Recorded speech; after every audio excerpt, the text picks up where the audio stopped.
નમસ્કાર વિદ્યાર્થી મિત્રો, આ વિડીયોમાં આપણે જોઈશું બહુપદીના શૂન્ય અને શૂન્યને આપણે આલેખમાં કેવી રીતે દર્શાવીશું. તો સૌપ્રથમ આપણે જાણવું પડશે કે શૂન્ય એટલે શું છે, બરાબર. અને ત્યારબાદ આપણે શૂન્યના ભૌમિતિક અર્થ વિશે પણ આ વિડીયોમાં આપણે જાણીશું, બરાબર. અને સમજવાનો પ્રયત્ન કરશું કે શૂન્ય એટલે શું છે અને આપણે એને ભૌમિતિક રીતે કેવી રીતે આપણે આલેખમાં દર્શાવીશું, બરાબર.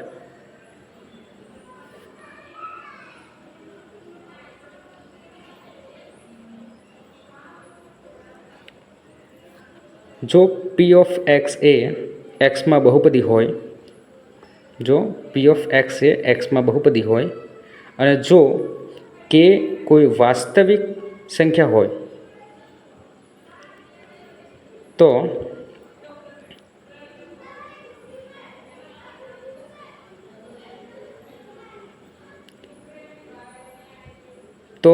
પી ઓફ એક્સમાં એક્સને બદલે કેને મૂકવાથી મળતી મૂલ્યને કે મળતા મૂલ્યને પી ઓફ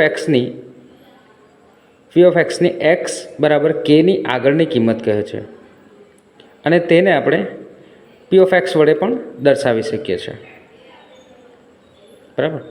તો આપણે એક્સ જ્યારે પણ બહુપદીમાં મૂકશું અને એની જગ્યાએ આપણે કે મૂકીશું અને કેની જગ્યાએ કોઈ કિંમત મૂકીશું તો આપણે એને બહુપદીનું મૂલ્ય કહીશું. જેમ કે એક ઉદાહરણ દ્વારા આપણે સમજીએ કે 2x + 3.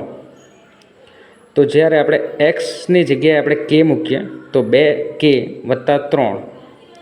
હવે કે એ કોઈક મૂલ્ય આપણે એનું લઈ લઈએ, કેનું મૂલ્ય છે 2, તો 2 × 4 + 3 બરાબર 7 થાય. તો બહુપદીનું મૂલ્ય આવ્યું 7.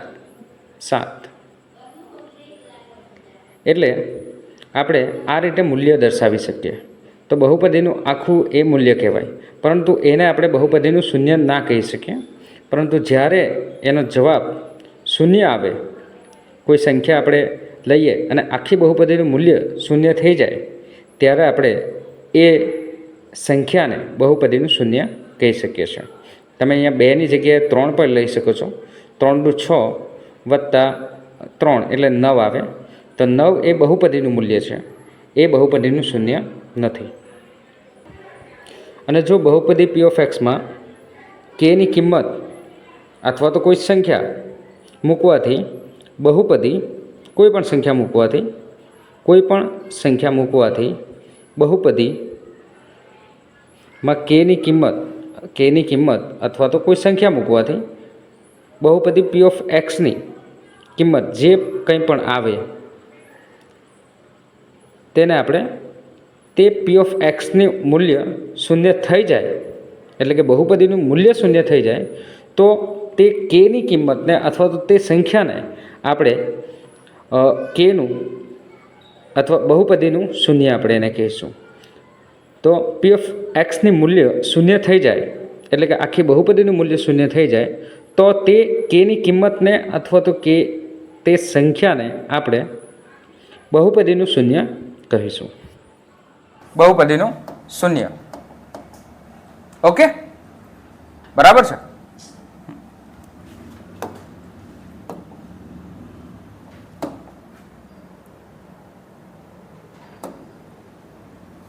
ઓકે, તો એને આપણે બહુપદીનું શૂન્ય કહેશું. જેમ કે એક ઉદાહરણ લીધું છે આપણે અહીંયા 2x + 3, બરાબર. સુરેખ બહુપદી આપણે લીધી છે અને સુરેખ બહુપદીમાં આપણે કે મૂકીએ તો એક્સની પી ઓફ કે બરાબર શૂન્ય થાય. તો ક્યારે શૂન્ય થાય? તો આપણે અહીંયા એક્સની જગ્યાએ શું લીધું છે? કે. હવે કે લીધું છે તો એટલે બહુપદી કે શું થઈ ગઈ? શૂન્ય. બહુપદી શું થઈ જાય છે? શૂન્ય. જો શૂન્ય થઈ જાય તો કે ની કિંમત કઈ આવે? તો જો 2k બરાબર +3 છે તો રાઈટ બાજુ જાય, જમણી બાજુ જાય તો શું થઈ જશે? -3, બરાબર. અને કે અને 2 નો ગુણાકાર છે. અહીંયા શું છે? કે અને 2 નો ગુણાકાર. તો 2 અને કે નો ગુણાકાર છે એટલે 2 જો અહીંયા આપણે દૂર કરવો હોય તો કે થી દૂર કરીએ તો આપણે એને ભાગાકારમાં લખવો પડે. તો કે ની કિંમત શું આવી? -3/2.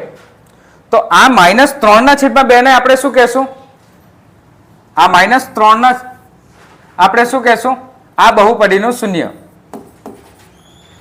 કઈ બહુપદીનું શૂન્ય? 2x + 3 નું શૂન્ય. હવે કેમ શૂન્ય કહીએ છીએ એ પણ જો. હવે માની લો કે એ જ બહુપદી હું લઈ લઉં છું, 2x + 3 = 0. બરાબર છે. હવે x ની જગ્યાએ જે કિંમત આવી k ની, અથવા તો મેં અહીંયા k લઈ લઉં, ચાલો k લખ્યું છે. બરાબર. હવે k ની જગ્યાએ આપણી શું કિંમત આવી? -3/2 ને, -3/2. તો મેં અહીંયા એ k ની કિંમત મૂકું છું 2 અને -3/2 વત્તા 3 બરાબર 0. બરાબર. તો આ 2 અને 2 કેન્સલ થઈ જાય ભાગાકાર ગુણાકારમાં. આ ભાગાકારમાં 2 છે, આ ગુણાકારમાં 2 કેન્સલ થઈ ગયા. બચ્યા શું? -3 + 3. તો -3 અને +3 શું થાય? 0. તો આ આખી બહુપદીની કિંમત 0 થઈ ગઈ. બરાબર. આ તમે આ અહીંયાથી કાઢી નાખો અને પછી પણ ચેક કરો. બરાબર. તો પણ તમારે આખી બહુપદી શું આવી? શું આવી? બહુપદીની કિંમત શું થઈ ગઈ? 0. ક્યારે 0 થઈ ગઈ?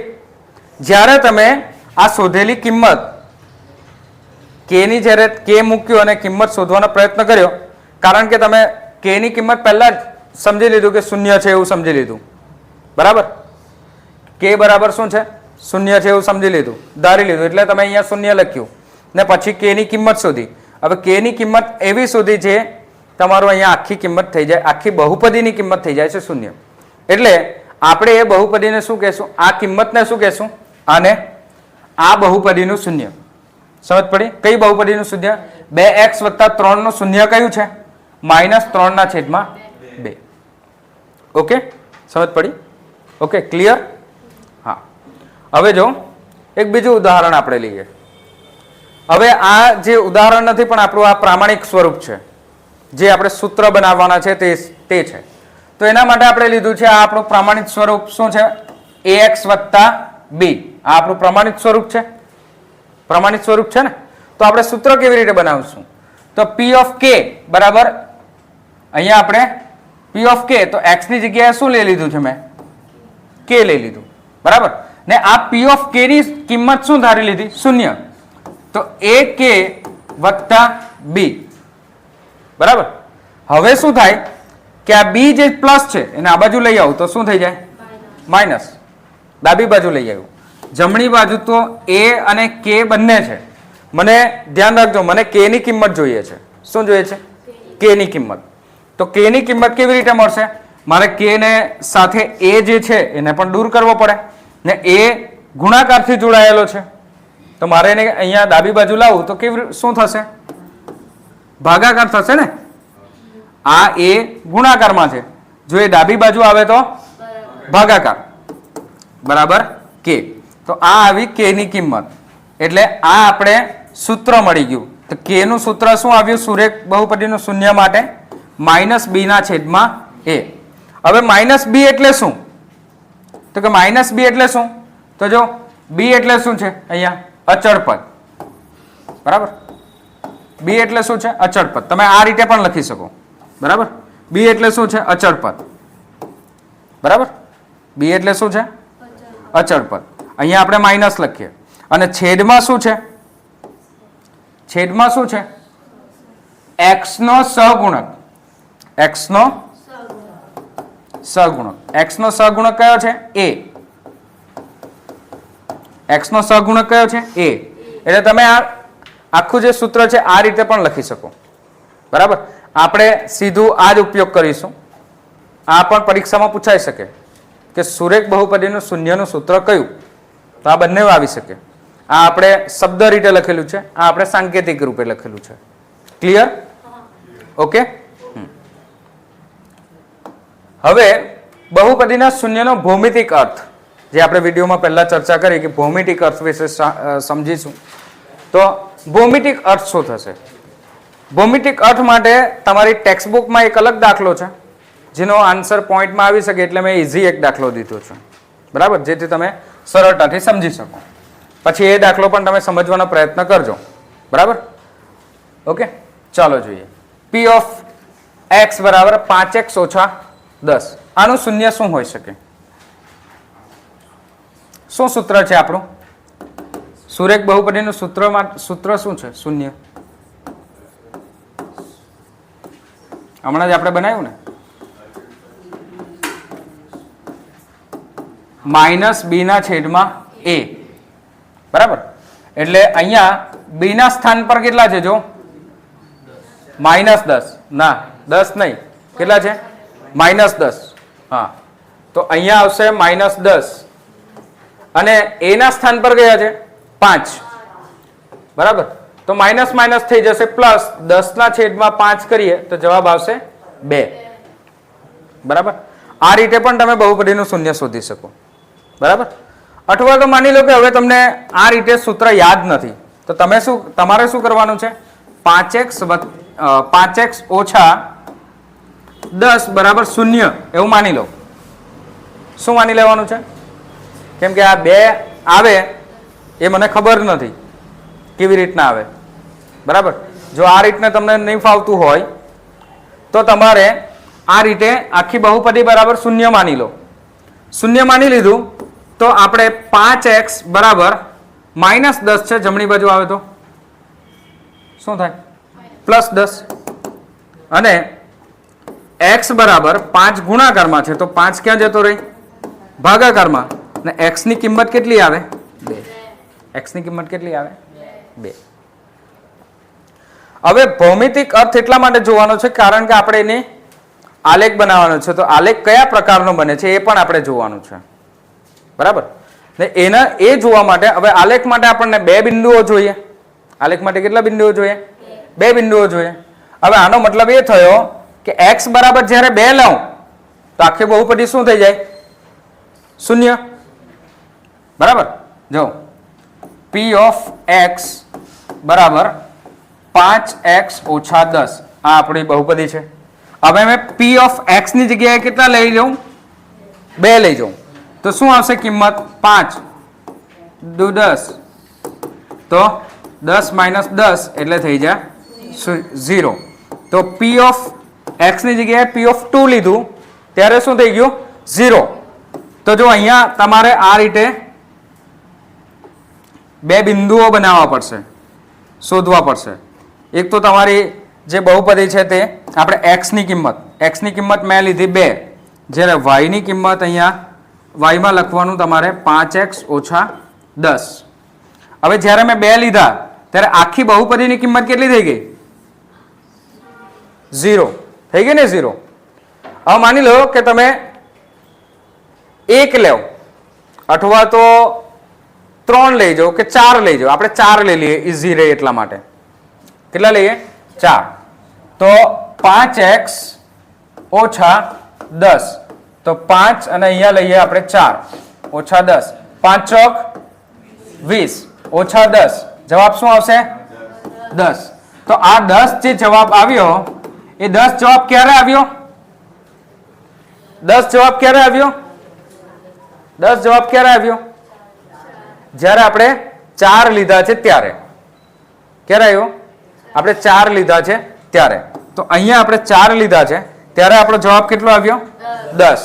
હવે આ 2 બિંદુ પરથી આપણે આલેખ બનાવીશું. પહેલું બિંદુ કયું છે? x નું 2. આલેખ બનાવતા બધાને આવડતો જ હોવો જોઈએ. બરાબર. કારણ કે નાના ધોરણોમાં તમે આ બધી વસ્તુ શીખી ગયા છે. નહીં આવડતો હોય તો પણ એકવાર ધ્યાન રાખો, આવડી જશે. બરાબર. સૌથી પહેલા xm જોવાનો. સૌથી પહેલા xm આડી લાઈન જોવાની. આડી લાઈનમાં સૌથી પહેલા જો શું છે? 2. બરાબર. અને 0. તો 2 અને 0 નું બિંદુ કયું આવશે? આ છે આપણું 2 અને 0. માની લઈએ કે એને આપણે a પોઈન્ટ આપી દઈએ. કયો પોઈન્ટ આપી દઈએ? a. અને બીજું છે 4. હવે 4 પર આપણું જાય છે 10, તો આ રહ્યું 4. બરાબર. આ 4. એક મિનિટ.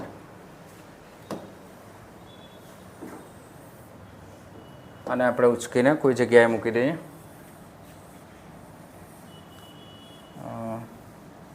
અહીંયા લઈ લઈએ. બરાબર. હવે આપણે 4 આ અહીંયા આવી ગયો. બરાબર. 4 અને 4 પર y આમ આવે છે આપણો 10. હવે આપણે અહીંયા 5 સુધી ડ્રો કર્યું છે, તો તમારે શું કરવાનું, એને લંબાવી દો અને 10 સુધી ડ્રો કરી દો માપ લઈને, બરાબર. એટલે અહીંયા આવી ગયા આ તમારા 10 એવું સમજી લો. શું આવી ગયું? 10. તો આ 4 અને બીજું આવી બિંદુ અહીંયા 10, એટલે આ બિંદુ આવશે એનું 4 અને 10 નું. આ બિંદુને આપણે કહીએ B, બરાબર. અને આમાંથી સીધી લાઈન ડ્રો કરવાની, બરાબર. તમારે સીધી લાઈન ડ્રો કરવાની. આ રીતે બે બિંદુને જોડી દો અને બે બિંદુને પછી આ રીતે સ્કેલ લઈ લો.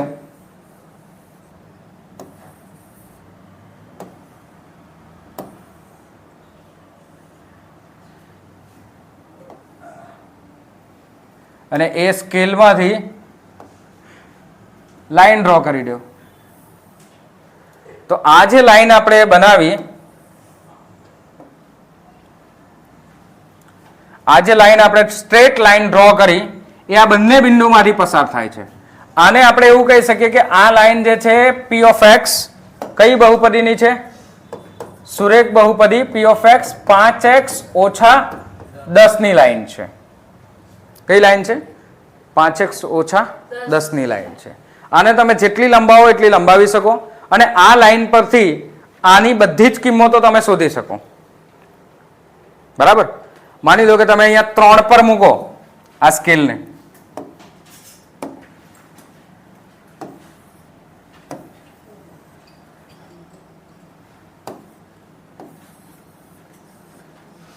તમારે આ 4 પર આપણા 10 આવે છે, બરાબર. 4 પર 10 આવે છે. આ બિંદુ થોડું 5 પર ગયું હોય એવું લાગે છે, આપણે એને સુધારી કાઢીએ. અહીંયા હશે આ બિંદુ એવું સમજી લો ને, આ લાઈન આ રીતે હશે, બરાબર. હવે તમારે જો 5 ની કિંમત જોવી હોય તો આ લેખ પરથી જ જોઈ શકો કે 5 ક્યાં આવે છે, બરાબર. સ્કેલ મૂકીને જોઈ શકો. 3 પર જોઈ લો તો 3 પર તમે પછી આડી લાઈન એક જોઈ લો કે 3 પર કેટલા આવે છે, 1 પર કેટલા આવે છે. તો બધા બિંદુ આ તમે આલેખથી આ રીતે પણ શોધી શકો, બરાબર, સ્કેલથી મૂકીને. મારું આ આલેખ થોડું ટેમ્પરરી છે, તમારે એના માટે બરોબર પૂરેપૂરો એકદમ વ્યવસ્થિત આલેખ ડ્રો કરવો પડે જેમાં કોઈ ભૂલ ના હોય એ રીતનો. ને તમે સ્કેલ મૂકશો તો બીજી કિંમતો પણ તમે એમાં શોધી શકો, બરાબર. અહીંયા આપણે 5 સુધી જ લીધું છે, તમારે અનંતની કિંમતો જ્યાં સુધી શોધવી હોય એ તમે આલેખથી શોધી શકો, બરાબર. તો આ રહ્યો આપણો આલેખ. આ આપણો થયો ભૌમિતિક અર્થ. ભૌમિતિક અર્થમાં એ થયું કે આપણે જ્યારે પણ સુરેખ એના તારણો જોઈએ. હવે કે સુરેખ બહુપદીનો આલેખ, સુરેખ બહુપદીનો આલેખ એ હંમેશા રેખા જ હોય. યાદ રાખજો, શું હોય? હંમેશા રેખા, હંમેશા રેખા જ હોય. રેખાનો મતલબ શું થયો કે સ્ટ્રેટ લાઈન હોય, બરાબર. એ ત્રાસી હોય, આડી હોય, ઊભી હોય, આ પ્રકારની ત્રાસી હોય, બરાબર. કોઈ પણ પ્રકારની ત્રાસી લાઈન હોઈ શકે પણ સ્ટ્રેટ હોય. કેવી હશે? સીધી, સીધી રેખા. અહીંયા એક શબ્દ આપણે બીજો ઉમેરી દઈએ, સીધી રેખા. કેવી રેખા? સીધી રેખા. ને રેખા સીધી જ હોય એટલે મેં શબ્દ લખ્યો ન હતો, પરંતુ તમે લખી લો. શું આવશે? સીધી રેખા, બરાબર. જો આ સુરેખ બહુપદીનો આલેખ આવો ના હોય, કર્વ વાળો ના હોય, બરાબર, વળાંક વાળો ના હોય, વળાંક વાળો આલેખ હોતો નથી. શામાં? સુરેખ બહુપદીમાં, બરાબર. સુરેખ બહુપદીમાં સ્ટ્રેટ લાઈન જ આવશે. એ આડી, ઊભી, ત્રાસી કોઈ પણ હોઈ શકે પણ સ્ટ્રેટ લાઈન, બરાબર છે.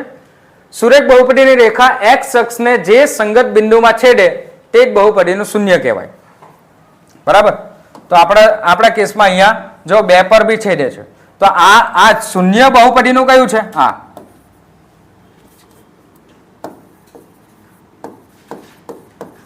બહુપદીનું આ શૂન્ય છે. ને શૂન્યની કિંમત જો કઈ આવી? 2 અને 0, 2 અને 0. એટલે આ બહુપદીનું શૂન્ય કયું આવ્યું? 2, બરાબર. x અક્ષમાં જે જગ્યાએ છેદતું હોય તે જ એનું શૂન્ય કહેવાય. સુરેખ બહુપદીનું એક જ શૂન્ય આવે, એક જ જગ્યાએ છેદે, બરાબર. આ લાઈન પાછી વળીને અહીંયા આવી શકે? x પર નહીં આવી શકે ને, કેમ કે સ્ટ્રેટ લાઈન છે. આવી શકે ના. એટલે સુરેખ બહુપદીનું શૂન્ય કેટલું હોય? એક જ હોય. સુરેખ બહુપદીનું શૂન્ય કેટલું હોય? એક જ હોય. એકથી વધારે એનું શૂન્ય હોતા નથી, બરાબર. તો આ આપણું સુરેખ બહુપદીનું શૂન્ય થયું. હવે સુરેખ બહુપદીનું માત્ર એક જ શૂન્ય હોય છે. કેટલું શૂન્ય હોય? એક જ શૂન્ય હોય.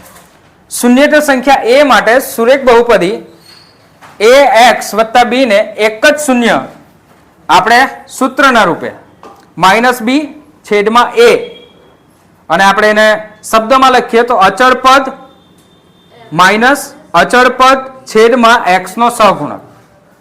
x નો સહગુણક, ભૂલથી x ના વર્ગનો સહગુણક ના લખાય. સુરેખ એટલે x જ આવે, x ની એક જ ઘાત આવે, એટલે આપણે x ના વર્ગનો સહગુણક લખી શકાય નહીં, x નો સહગુણક જ લખવાનો. અને તેને એક્સયામ પણ કહેવાય કે આ બહુપદીનો એક્સયામ કયો? તો આ બહુપદીનો એક્સયામ કયો છે? આયરો એક જ છે, 2 અને 0. બરાબર. તો આ આપણે સુરેખ બહુપદી વિશે ચર્ચા કરી. સુરેખ બહુપદીનું શૂન્ય વિશે આપણે જોયું અને ભૌમિતિક અર્થ પણ જોયો. હવે પછીના નેક્સ્ટ વિડીયોમાં આપણે જોઈશું દ્વિઘાત બહુપદીના ભૌમિતિક અર્થ અને દ્વિઘાત બહુપદીના કેટલા શૂન્ય હોય, કેવી રીતે આપણે શૂન્ય શોધીશું. બરાબર. એ બધી વસ્તુ ડિટેલમાં આપણે નેક્સ્ટ વિડીયોમાં જોઈશું. તો ત્યાં સુધી તમે જોતા રહો, લાઈક કરો, શેર કરો, સબસ્ક્રાઇબ કરો. નેક્સ્ટ વિડીયોમાં ફરી મળીશું દ્વિઘાત બહુપદીના શૂન્યો સાથે. Thank you.